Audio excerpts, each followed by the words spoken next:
नमस्कार, daily news Bihar में आपका स्वागत है। शिक्षकों के ट्रांसफर पर पटना हाईकोर्ट के बड़े फैसले से लेकर बांकीपुर से विधायक बने प्रशांत किशोर के शपथ ग्रहण तक, एक तरफ जहां पटना के ज्ञान भवन में भारत के मुख्य चुनाव आयुक्त ने जेएनजी युवाओं के साथ लोकतंत्र पर सीधा संवाद किया, तो वहीं दूसरी तरफ पटना के मशहूर खान अस्पताल पर सील होने का बड़ा खतरा मंडरा रहा है। इसके साथ ही भारत नेपाल बॉर्डर पर 24 घंटे की सख्त गश्त और छात्रों के लिए विद्यार्थी सहयोग पोर्टल की शुरुआत समेत बिहार की तमाम बड़ी और अहम खबरें शामिल है। तो आइए देखते हैं आज का पूरा बुलेटिन, लेकिन उससे पहले एक नजर आज की मुख्य सुर्खियों पर। बिहार नेपाल बॉर्डर पर अब रहेगा 24 घंटा पहरा, एसएसबी पुलिस संभालेगी मोर्चा, मुख्य सचिव का आदेश। पटना हाईकोर्ट में शिक्षकों के ट्रांसफर मामले पर सुनवाई, वकील ने कहा यथास्थिति बनाए रखने का मिला निर्देश। विधायक बने प्रशांत किशोर विधानसभा अध्यक्ष ने दिलाई शपथ, पीके ने किए थे ये 4 ऐलान। नितिन नवीन की नई टीमों में बिहार से 3 नेताओं को जगह, मंगल पांडे का नाम गायब। बिहार के आंगनबाड़ी केंद्रों की बदलेगी व्यवस्था, 2 महीने में करनी होगी मीटिंग, वार्ड सदस्य के साथ लाभार्थी भी होंगे शामिल। बिहार के जेएनजी से मुख्य चुनाव आयुक्त ज्ञानेश कुमार ने की बातचीत, चुनाव और लोकतंत्र पर युवाओं से संवाद। दशरथ मांझी की पुण्यतिथि पर तेजस्वी यादव का सरकार पर हमला, बोले गरीबों को उजाड़ रही सरकार। खान सर के हॉस्पिटल की बड़ी मुश्किलें, तस्वीरों में देखें 2 नोटिस के बाद भी कहां रह गई कमी, H1 नोटिस की तैयारी। 2 लाख कीमत वाली कैंसर की दवा 60,000 में मिलेंगी, पटना के डॉक्टर बोले मरीजों के लिए राहत। बिहार के 23 जिलों में बनेंगे 129 ईवी चार्जिंग स्टेशन, 72 जगहों का सर्वे शुरू, इन जगहों पर होगी सुविधा। नेपाल बॉर्डर पर अब 24 घंटे नजर, बिहार सरकार ने बनाया बड़ा प्लान, 194 चौकियां और 70 थाने होंगे अलर्ट। मौसम विज्ञान केंद्र पटना के अनुसार बिहार में मानसून सक्रिय है और अगले 24 घंटों में डिप्रेशन का असर दिखेगा। प्रशांत किशोर को हर महीने 1.95 लाख सैलरी मिलेगी, बांकीपुर एमएलए को घर बॉडीगार्ड की सुविधा भी देगी बिहार सरकार। नितिन नवीन की टीम में बिहार के केवल 3 नेता, बीजेपी में शिवेश राम और सिद्धार्थ शंभू का बढ़ा कद। बिहार में शराबबंदी पर एनडीए में मतभेद, मांझी चिराग के सवालों के बाद जेडीयू ने संभाला मोर्चा। चलिए अब खबरों को जानते हैं विस्तार से। पटना उच्च न्यायालय ने बिहार में सरकारी शिक्षकों के स्थानांतरण और पदस्थापन, विशेषकर सरप्लस शिक्षकों के तबादले से जुड़े मामले में एक अत्यंत महत्वपूर्ण आदेश जारी किया है। न्यायमूर्ति अजीत कुमार की एकल पीठ ने आदेश देते हुए प्रक्रिया पर फिलहाल यथास्थिति बनाए रखने का निर्देश दिया है। अदालत के इस फैसले के बाद असमंजस में चल रहे हजारों शिक्षकों को बड़ी राहत मिली है और वे फिलहाल अपने वर्तमान विद्यालयों में ही बने रहेंगे। यह याचिका औरंगाबाद जिले के कुटुम्बा प्रखंड के शिक्षक नरेंद्र कुमार नंद समेत 39 शिक्षकों द्वारा सरकार की नई स्थानांतरण नीति के खिलाफ दायर की गई थी। बिहार के आंगनबाड़ी केंद्रों में बच्चों और महिलाओं को दी जाने वाली सुविधाओं तथा पोषाहार की गुणवत्ता की निगरानी अब और अधिक सख्त होगी। समाज कल्याण विभाग ने सभी आंगनबाड़ी केंद्रों पर आंगनबाड़ी विकास समिति की बैठक को अनिवार्य कर दिया गया है। विभाग के नए निर्देशों के अनुसार हर केंद्र पर कम से कम 2 महीने में एक बार बैठक आयोजित की जाएगी। इसमें केवल विभाग कर्मी ही नहीं बल्कि स्थानीय वार्ड सदस्य, सेविका, सहायिका और लाभुक परिवार भी शामिल होंगे। इस पहल का मुख्य उद्देश्य स्थानीय स्तर पर पारदर्शिता लाना और स्वास्थ्य जाँच, टीकाकरण व भोजन की गुणवत्ता को सुनिश्चित करना है।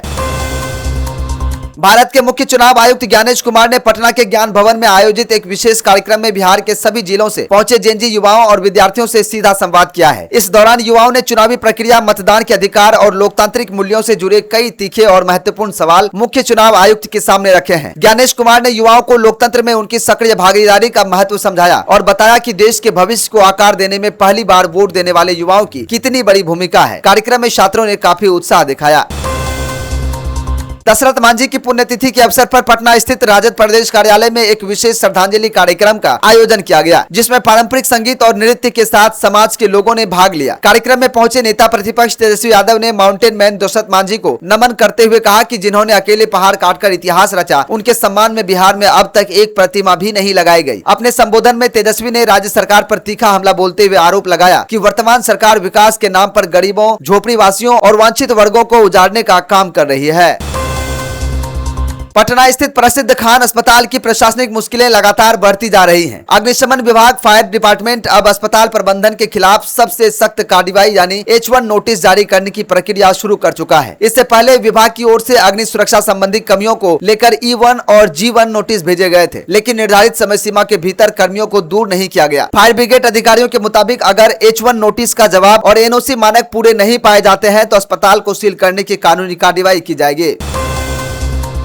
जनसुराज पार्टी के संस्थापक प्रशांत किशोर ने बांकीपुर विधानसभा सीट पर जीत दर्ज करने के बाद सोमवार को औपचारिक रूप से विधायक पद की शपथ ली। बिहार विधानसभा का सत्र न चलने के कारण विधानसभा अध्यक्ष प्रेम कुमार ने अपने कार्यालय कक्ष चेंबर में उन्हें शपथ दिलाई। शपथ लेने के बाद प्रशांत किशोर ने कहा कि जिस सदन में कर्पूरी ठाकुर, अनुग्रह नारायण सिंह और लालू प्रसाद जैसे दिग्गजों ने काम किया, उनका सदस्य बनना उसके लिए बेहद गर्व की बात है। उन्होंने मीडिया से बातचीत में राज्य के समग्र विकास और जनहित के मुद्दों को सदन में मजबूती से उठाने का संकल्प लिया।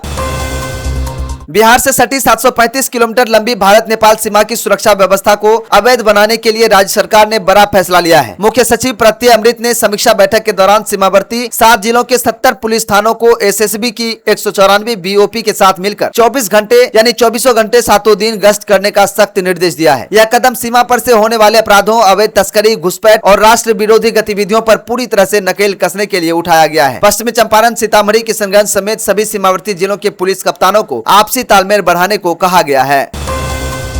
बिहार के छात्रों को राहत देते हुए मुख्यमंत्री सम्राट चौधरी ने पटना के जेडी वुमेन्स कॉलेज से विद्यार्थी सहयोग पोर्टल का विधिवत शुभारंभ किया गया। इस डिजिटल पोर्टल के माध्यम से राज्य के सरकारी व निजी शिक्षण संस्थानों में पढ़ने वाले छात्र अपनी पढ़ाई, कॉलेज प्रशासन या हॉस्टल से जुड़ी शिकायतों को सीधे ऑनलाइन दर्ज करा सकेंगे। सरकार ने यह पारदर्शी व्यवस्था बनाई है कि प्राप्त शिकायतों का हर हाल में 30 दिनों के भीतर समाधान किया जाएगा। मुख्यमंत्री ने कहा कि इस व्यवस्था से छात्रों को प्रशासनिक दफ्तरों के चक्कर नहीं काटने पड़ेंगे और उनकी समस्याओं का समयबद्ध निपटारा होगा।